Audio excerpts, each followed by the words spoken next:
Fala galera, tudo bem? Estamos dando início ao podcast com um tema bem interessante sobre a teoria das relações humanas. Nós somos alunos do curso de administração, eu me chamo Matheus Moreira e junto com minhas colegas vamos tentar trazer de forma resumida e explicativa o que foi essa teoria.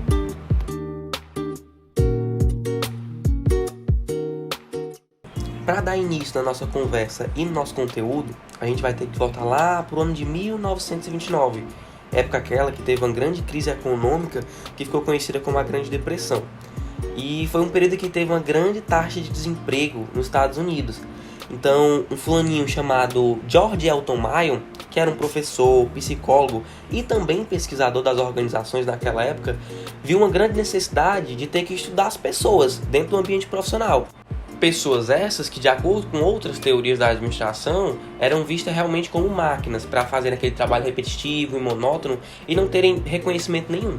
Então, com isso, Elton Mayon começou a desenvolver algumas experiências para que pudesse concretizar tudo que hoje forma a teoria das relações humanas, né?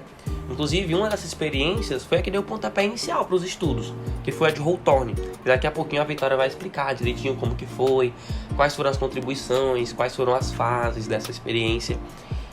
Outro ponto importantíssimo que vale lembrar é que a teoria das relações humanas ela não foi fundamentada somente por Elton Mayon. Tiveram também outros pesquisadores, que contribuíram em outros quesitos, como de comportamento humano, de liderança, de supervisão, comunicação. Teve um estudo também que foi capaz de identificar os estilos de liderança autocrático, democrático, liberal. Então, assim, de forma resumida, a teoria das relações humanas fez com que as empresas realmente focassem nas pessoas, e, consequentemente, trariam mais resultados positivos para as empresas. Ela começou a entender a complexidade do ser humano, que não precisava ser limitado a atividades monótonas, que eram comparadas a maquinário, como foi citado anteriormente, o que possibilitou também a participação das pessoas em outros âmbitos das empresas, como também nas decisões. E isso serviu de um super incentivo para a evolução do que hoje se forma as empresas que nós trabalhamos, que futuramente irão se desenvolver, Então, é isso. As 4 fases das experiências de Hawthorne. Na primeira fase, pretendia-se conhecer o efeito da iluminação sobre o rendimento dos operários. Nelas foram observados 2 grupos trabalhando em condições distintas. Enquanto o primeiro tinha acesso à luz variável, o segundo recebia uma iluminação mais constante. A produtividade dos funcionários não estava relacionada apenas com as questões ergonômicas, mas também psicológicas.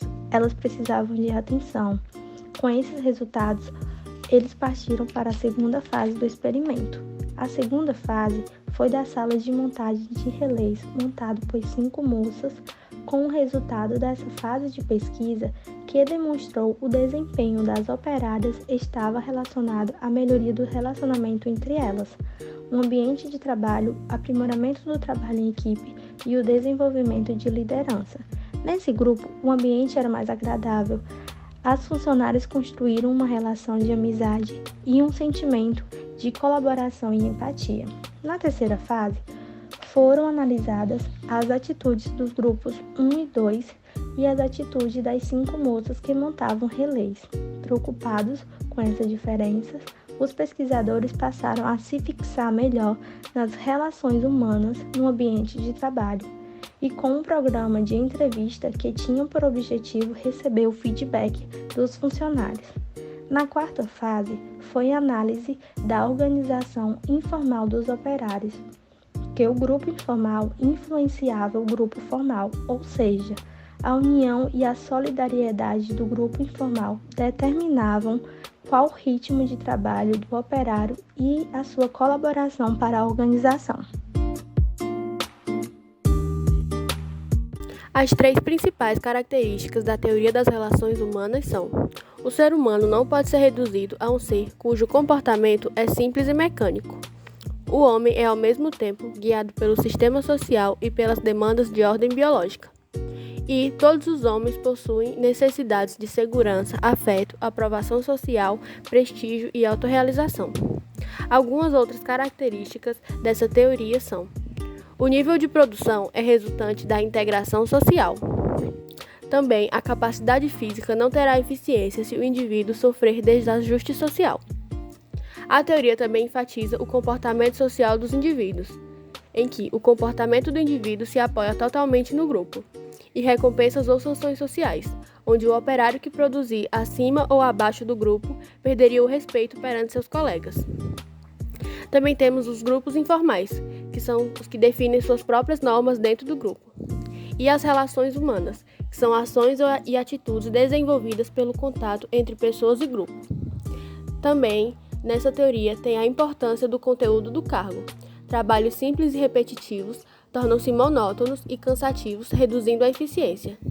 E a ênfase nos aspectos emocionais e na organização informal. A teoria das relações humanas enfatiza as pessoas, trata a organização como um grupo de pessoas. Ela é inspirada em sistemas de psicologia. Defende a delegação plena da autoridade, a autonomia do empregado, a confiança e a abertura e a dinâmica interpessoal. Quais são os tipos de relações humanas? As relações humanas possuem 2 tipos de classificação, sendo elas interpessoal e intrapessoal. As relações interpessoais são aquelas que nós desenvolvemos em nosso cotidiano, fruto das nossas vivências. Elas compõem a nossa personalidade e as nossas características. Já a relação intrapessoal é aquela que nós desenvolvemos internamente. É o famoso estou falando sozinho. Está relacionado com o olhar interno, com a sua relação com o próprio eu. Ela é fundamental para construirmos relações saudáveis com os outros. Isso porque, quando a fazemos, estamos praticando o autoconhecimento. Para que as relações entre as pessoas sejam mais saudáveis e a nossa convivência seja satisfatória, é necessário o estudo das relações humanas.